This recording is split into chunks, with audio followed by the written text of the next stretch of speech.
when I got offered to work with Gordon, it wasn't like, oh, I get to be famous. It's like, holy, that's going to be really uncomfortable.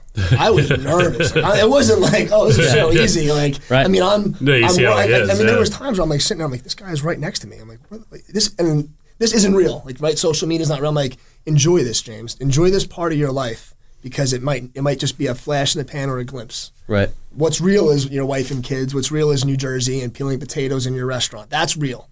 But enjoy this right now.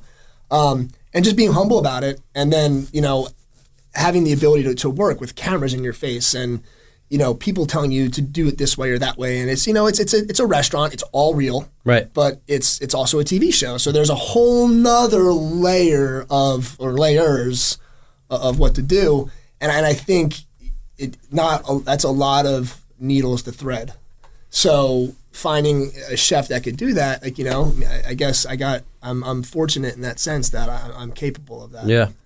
I hope that doesn't sound too. No, it sounds like a lot of pressure. So you got to make sure that you're on point with everything in the kitchen. But at the same time, you've got camera guys running around. You've got a production schedule. Yes. There's other layers to it where it's like you got to be on point on so many levels to make sure that, hey, we get the right shot. Not only do I have to make this great, we got to get the right shot doing it. And it's live. Yeah. It's a live TV show. So, I mean, massive pressure. Right. Yeah. Now, did you know when you got into that, like how many seasons you were going to be signed up for? Or was it kind of like year by year?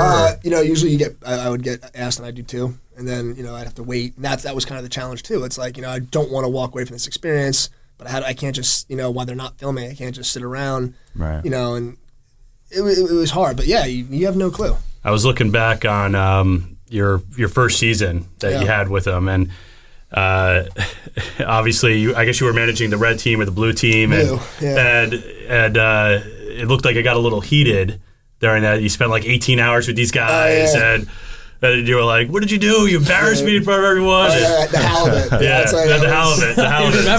He remembers the 57 cents in the halibut. Certain things in his side. Stand out. In your mind. No, I was a painful day. Like, I mean, again, I'm there. So that was your first season, right? I wasn't a contestant on the show. I just want to make sure everybody understands. Yeah, right. I actually was a sous chef on the show. So it was like, I work with the blue team. I train them on it's a kitchen. It's a restaurant. So I train them on the food, how we make the food, how to do it, blah, blah, blah, blah, blah. And Gordon gets on me. Like, these guys are just on the show as contestants. Did I say Gordon works for me? I work for Gordon. That's what I meant to say. Like, he's my boss. Like, you guys are just on the show trying to get him to be your boss. Right. So I had a lot of pressure. So he's like, James, get these guys trained on how to cook this halibut or this dish. And I spent all day with them. Like, every trick of the trade. And then they just crapped the bed when they went on the show. And he's like basically, he was like, that's how you train your people? That's on you. Wow. Like, so here I am, like, trying to do everything right. So yeah, and that's just kind of how the restaurant business goes. Sure. Did you have it flows downhill, so to speak. Were you able to call the shots on like people like, this guy's gone, like we're not, Of course. I mean, I didn't. That was ultimately his decision, but I was his sous chef. I was his, and there was Andy, like a dear friend of mine too. She was on the girls' team, the red team, and yeah, we would consult, like, who do you think's got this strength or that strength? But I mean, it was ultimately it was Gordon's decision. Right. He's the one who picked who had the chops or not. So out of the whole story, I think the thing that I liked the most was the fact that you kind of told yourself, like, hey, let's make sure we're enjoying this. Yeah. And even with all the external pressures and even like the newness of it, and could be a flash in the pan, could be one season, right? You don't know. It could be one season, it could be 6. You don't know what the future holds in that world. Yeah. But I think it's a really big mindset issue that all of us need to, right? So power of positivity, man. It's just a great understanding that you have to enjoy it, enjoying the challenges of life, enjoying the benefits, right? So like 100%. Sometimes you're winning and sometimes you're getting your teeth kicked in, right? One of my favorite Bible verses is James 1:2, right? Count every trial as blessing. And it's like, well, how do you do that when you're going through it? When you're going through it, it's not that easy. It's in hindsight, you can look back and go, oh yeah, that was good. It tempered me, it gave me wisdom, whatever. But to be going through it and to make sure that you pick your head up and go, hey, this is pretty cool. Yeah. And to enjoy that, it's a really big, I think, mindset piece that a lot of people miss. And your happiness is going to be directly tied to your ability to do that throughout all aspects of your life. 100%. And there's actually a principle that I love to think about in relation to that, and it's successful people love the process, not the outcome. The outcome is this much, Yeah. So I do Brazilian Jiu-Jitsu.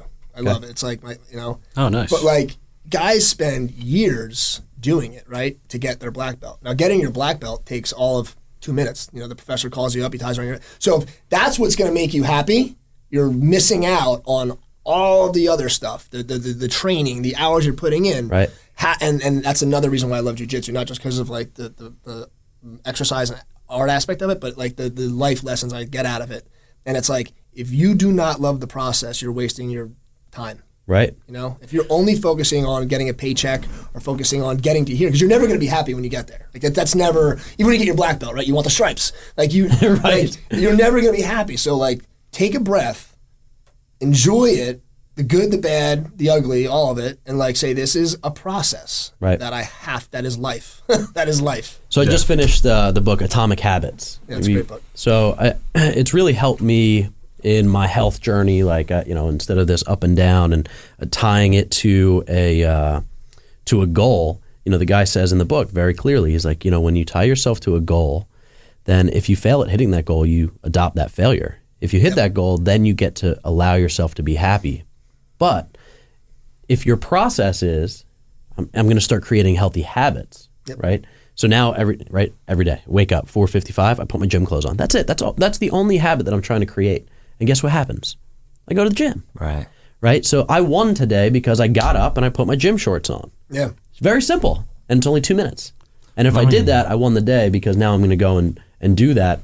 But I think, and I'm guilty of this, where I used to tie my success to, if I get here, then I can be happy. What you're doing is burning years of your life off of not allowing yourself to be happy because you feel like you're so hyper focused on that. Your target is fixed, right? Correct. And Jocko talks about this. Jocko Willink. Of course. So I'm going to be with him in Orlando in a couple of weeks. Oh, no way. I'm jealous. Yeah, so we can chat about that offline too. We could all cruise down there, right? We have the ability to do this, and we're trying to get him on our radio show and podcast too. I was with him out in California, but you're talking about Roland BJJ. He starts every morning of the conference that we're going to at 4 a.m. to go roll with that guy. And it's like, well, I don't train Brazilian Jiu-Jitsu, but I'm going to go just so I can get whooped up on by a Navy SEAL. I think it would be a lot of fun. But it's being able to take these and it's interesting because he is shorter than I am.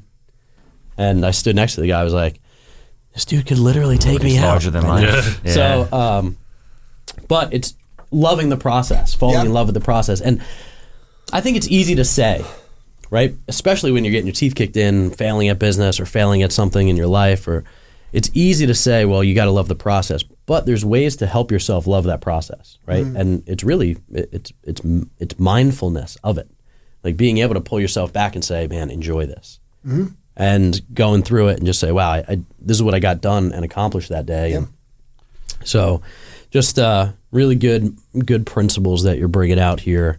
So you go do a couple of seasons, learn a lot in the kitchen. Yeah. How is that being away from your family? Really difficult. And how long are you away at a clip? I typically would go away for like a few months at a time. I mean, you work round the clock. I mean, it's a lot. It's a pretty aggressive schedule. But there were like we got a day off a week. Some days I get out early, and now I'm living in West Hollywood, like in a beautiful apartment overlooking the Hollywood Hills. And it was hard, but my family would come out, and stay with me. My kids ended up being on the show a couple times. Cool.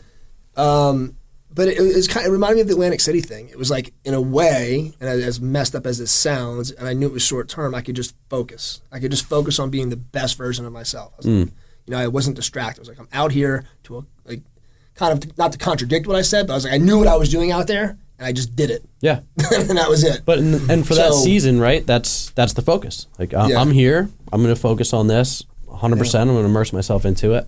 But I'd be lying if I didn't say I missed my kids horribly. I didn't miss my wife. It was fun for the first 2 weeks being in this lush apartment, and living that life. And I was making really good money. I was treating myself, going out to dinner by myself, having like awesome dinners and bottles of wine on my days off, of course. Sure. But it got lonely. Yeah.